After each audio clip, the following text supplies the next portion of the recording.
자, 안녕하십니까.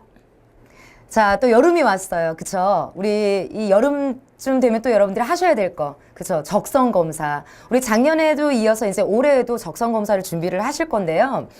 그러기 전에 제가 이제 몇 가지 오늘 적성검사에 대해서 설명을 조금 드리고, 여러분들이 지금 어떻게 준비를 좀 해야 되는지 막연하신 분들이 지금 너무 많아요. 그쵸? 그래서 오늘 적성검사 준비하는 과정, 그 다음에 저와 함께 영어에 관한 적성검사 문제들을 몇 가지 보시면서 방학 동안 좀 준비를 철저하게 할 수 있도록 제가 도와드리도록 하겠습니다. 자, 일단 적성검사라고 하면 아마 많이 들으셨을 거예요. 주변에서 요즘에 적성검사 뭐 설명회다, 뭐 학교에서 또 선생님들도 많이 자료를 주시고 하시는데, 일반적으로 그냥 생각하셨을 때 적성검사라고 하면 옛날에는 뭐 IQ 테스트? 뭐 이런 거, 그쵸? 그런 거였었는데 지금 이제 많이 바뀌었어요. 전에는 이제 IQ 테스트 같은 그런 문제들이 많이 나왔는데 지금은 수능형 문제들, 그래서 교과 과정에 우리가 들어가 있는 그런 문제들이 많이 출제가 되고 있습니다. 네, 그 말은 작년이랑 그 전년도보다 이제 계속 앞으로 적성검사 문제들이 어려워지고 있다는 거죠.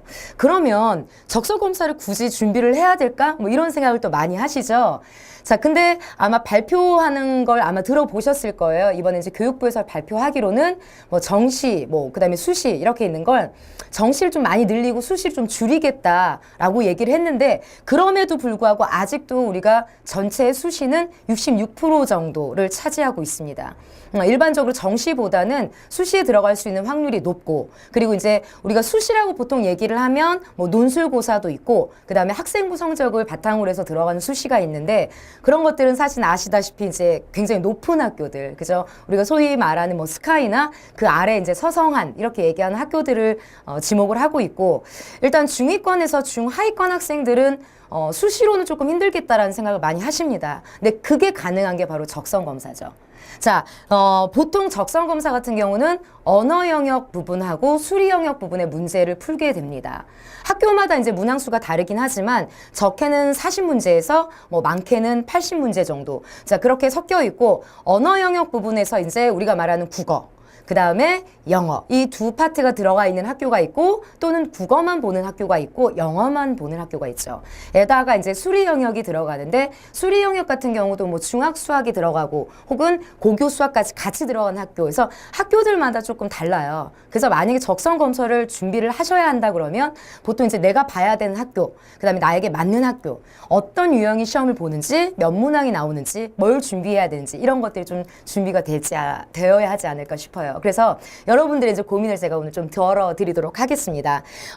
보통은 이제 적성검사가 훈련이 없이 이제 문제를 처음 풀게 되시면 한 40점에서 60점 정도의 점수를 나온다고 해요. 근데 이게 한 3개월 정도 훈련을 하게 되면 20점에서 뭐 많게는 40점 정도 오를 수가 있고, 보통 적성검사 합격 점수는 85점 정도라고 얘기를 해요. 물론 이제 대학마다 다르긴 하겠지만, 그러면 여러분들이 이제 평균적으로 40점에서 60점 점수가 나오는데 85점이라는 합격 점수를 얻기 위해서는 반드시, 그쵸, 연습이 필요하다라는 거죠. 훈련이 필요하다라는 거죠. 그래서 어떻게 훈련을 시작해야 하냐 하면, 일단 적성검사 문제가 많습니다. 뭐 보통 평균적으로 60문항에 60분 정도. 그러니까 한 문항에 거의 1분꼴 정도 문제를 풀어야 하기 때문에 학생들이 나중에 시간이 부족해서 다 못 풀었다는 얘기를 많이 하시더라고요. 따라서 속도를 가지고 문제를 정확하게 푸는 연습을 하셔야 하고요. 자, 두 번째는, 자, 여러분들이 어떤 대학의 적성검사 시험을 보실지 결정을 한 다음에 각 대학의 기출 문제들을 연습을 하시고 모의고사 형식으로 시간을 정하셔서 시험을 풀어보는 연습을 충분히 아마 하셔야 될 겁니다. 자, 그러면 제가 정확하게 적성검사 2014학년도 작년에 비해서 올해 2015학년도에는 어떻게 달라졌는지 표를 보면서 몇 가지 설명을 드리고, 그리고 저와 함께 영어 수업을 진행하도록 하겠습니다. 자, 표를 한번 볼게요. 자, 지금 쭉 보시면은 작년에는 적성검사가 그러니까 2014학년이죠.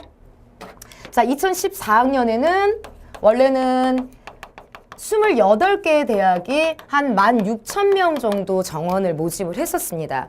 그런데 이번에 2015학년도 같은 경우는 많이 줄었어요. 반보다 더 줄어서 13개 대학이고 6천 명 정도를 뽑겠다라고 발표를 했습니다.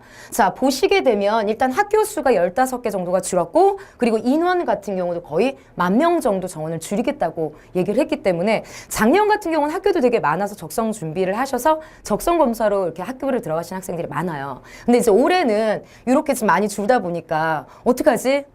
범위가 확 줄었잖아요. 그치? 그래서 나는 이번에 적성검사를 그럼 못 보나? 그거는 또 아닙니다. 그거에 맞춰서 준비를 할 수 있는 부분을 여러분들이 지금부터 준비를 하시면 된다는 거죠.